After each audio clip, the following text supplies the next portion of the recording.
जय हिंद दोस्तों। आज की वीडियो में हम इंश्योरेंस के बारे में बात करेंगे।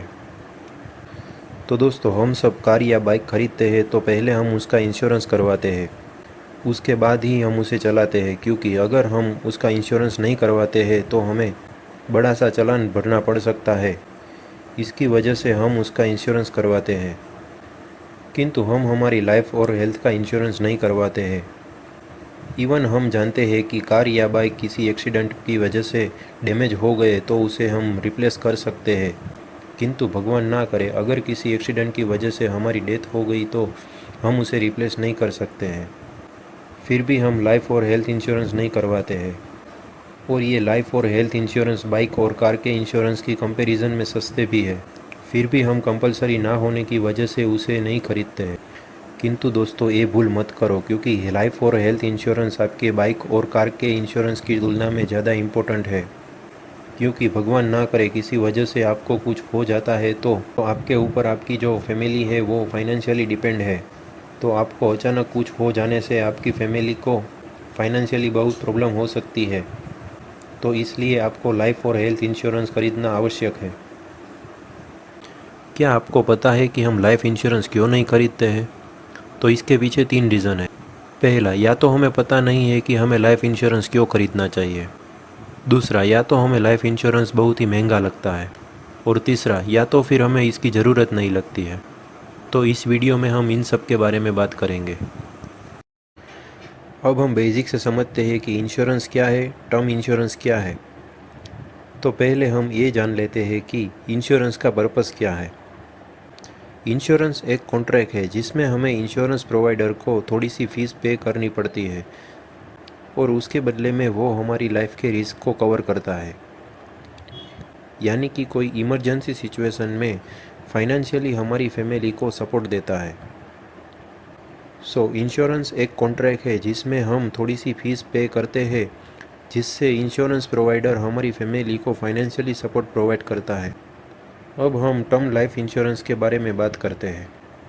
ये भी एक प्रकार का कॉन्ट्रैक्ट है जिसमें हम इंश्योरेंस प्रोवाइडर को थोड़ी सी फीस पे करते हैं, जिसके बदले वो प्रॉमिस करता है कि कोई सिचुएशन की वजह से किसी फैमिली के मेन पर्सन की डेथ हो जाती है तो वो इंश्योरेंस प्रोवाइडर उसकी फैमिली से उसे फाइनेंशियली रिप्लेस कर देगा, ताकि उसकी फैमिली को उस पर्सन के डेथ की वजह से फाइनेंशियली प्रॉब्लम ना आए। अब हम टर्म लाइफ इंश्योरेंस को डिटेल में समझते हैं।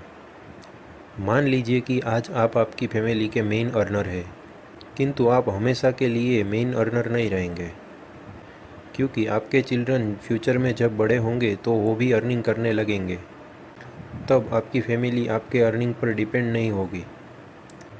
तो आपको लाइफ इंश्योरेंस तभी तक का करवाना है जब तक आपकी फैमिली आपके अर्निंग पर डिपेंड रहती है।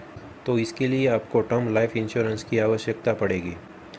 तो इसकी वजह से आपको उसी टाइम पीरियड तक का इंश्योरेंस करवाना है जब तक आपकी फैमिली आपके अर्निंग पर डिपेंड रहती है।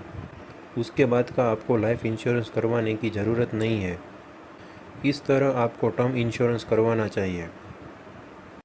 अब आपके मन में क्वेश्चन होगा कि हमें कितने टर्म का लाइफ इंश्योरेंस करवाना चाहिए और किस किस मेंबर का लाइफ इंश्योरेंस करवाना चाहिए। तो इंश्योरेंस आपको पूरी फैमिली का नहीं करवाना है। आपको इंश्योरेंस उन्हीं लोगों का करवाना है जिनके अर्निंग पर आपकी फैमिली डिपेंड है।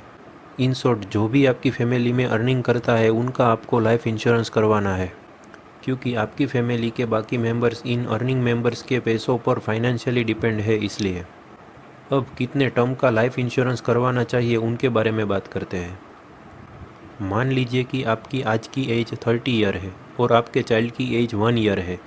तो मान लीजिए कि आपका चाइल्ड 30 ईयर के बाद कमाने लगता है तो आपको 60 to 61 एज तक का टर्म इंश्योरेंस करवाना चाहिए। यानी कि 30 to 31 ईयर्स का टर्म इंश्योरेंस करवाना चाहिए। इस तरह आपको तब तक का लाइफ इंश्योरेंस करवाना है जब तक आपका चाइल्ड अर्निंग करने ना लगे। अब आप कहेंगे कि ठीक है, हमें समझ आ गया कि कौन से मेंबर का लाइफ इंश्योरेंस करवाना है और कितने टर्म्स के लिए करवाना है। किंतु अब ये बताओ कि हमें लाइफ इंश्योरेंस रखना कितना है ताकि उससे हमारी फैमिली की फाइनेंशियली हेल्प हो सके। तो इसके लिए भी मैं आपको कैलकुलेशन बताऊंगा ताकि आपको समझ आ सके कि आपको इंश्योरेंस की अमाउंट कितनी रखनी है। किंतु उससे पहले अभी तक वीडियो को लाइक नहीं किया है तो लाइक कर दीजिएगा और चैनल को सब्सक्राइब नहीं किया है तो सब्सक्राइब भी कर दीजिएगा। तो चलिए आगे बढ़ते हैं। तो हमने अभी ही बात की थी कि टर्म लाइफ इंश्योरेंस एक कॉन्ट्रैक्ट है जिसमें इंश्योरेंस प्रोवाइडर फैमिली के मेन पर्सन को उसकी डेथ के बाद उसे फाइनेंशियली रिप्लेस कर देता है, ताकि फैमिली को फाइनेंशियली प्रॉब्लम ना आए और फैमिली के जो एक्सपेंसेस है उसमें कॉम्प्रोमाइज़ ना करना पड़े। क्योंकि कई बार हमने देखा है कि जब किसी फैमिली के मेन अर्नर की डेथ हो जाती है तो उसकी फैमिली को अपना घर, व्हीकल बेचने पड़ते हैं और उसके बच्चों को स्कूल भी बदलनी पड़ती है। तो ये सब आपकी फ़ैमिली के साथ ना हो, इसलिए आपको आपकी फ़ैमिली के जो बेसिक एक्सपेंसेस है उसे कैलकुलेट करना होगा। और आपने कोई लोन लिए है तो उसकी अमाउंट को भी आपको काउंट करनी होगी। और ये सब मिला के जितनी अमाउंट होती है उतनी अमाउंट का आपको लाइफ इंश्योरेंस करवाना होगा, ताकि किसी इमरजेंसी सिचुएशन की वजह से आपकी फैमिली को अपनी लाइफस्टाइल चेंज करनी ना पड़े। इस तरह इंश्योरेंस आपकी फैमिली के कितने मेंबर आपकी अर्निंग पर डिपेंड है, आपके कितने बच्चे हैं और उनकी एजुकेशन कितने सालों तक चलने वाली है, आप कोई मेगा सिटी में रहते हैं या कोई छोटे से शहर में रहते हैं, उस पर आपके एक्सपेंसेस डिसाइड होंगे। और आपका खुद का घर है या फिर रेंट पे रहते हो, तो इन सब चीज़ों को मिला के आप अपने इंश्योरेंस की अमाउंट डिसाइड कर सकते हैं। तो इसके लिए आपको आपकी फैमिली की लाइफस्टाइल को समझना होगा। इस बात को हम एक उदाहरण से समझते हैं। मान लीजिए कि आपकी फैमिली के मंथली एक्सपेंसेस 50,000 है, यानी कि सालाना एक्सपेंसेस 6 लाख है, तो आपको उतनी अमाउंट का इंश्योरेंस करवाना होगा, जिससे वो इंश्योरेंस अमाउंट आपकी फैमिली एफडी में रखती है तो उससे आपकी फैमिली को सालाना 6 लाख का इंटरेस्ट मिल सके। तो इस प्रकार से आपको इंश्योरेंस अमाउंट डिसाइड करना होगा। और एक बात, इस इंश्योरेंस अमाउंट को कैलकुलेट करते समय आपकी फैमिली ट्रिप के अमाउंट को और एक्स्ट्रा लग्जरियस लाइफ की अमाउंट को ऐड नहीं करना है, क्योंकि इंश्योरेंस का पर्पस ये है कि इमरजेंसी सिचुएशन की वजह से जो आपके फैमिली की जो डेली नीड्स है उसमें उनको कॉम्प्रोमाइज़ करना ना पड़े। तो दोस्तों, ये सारी इन्फॉर्मेशन थी लाइफ इंश्योरेंस के बारे में। तो आशा करता हूँ कि आपको समझ आ गया होगा कि हमें लाइफ इंश्योरेंस क्यों करवाना चाहिए।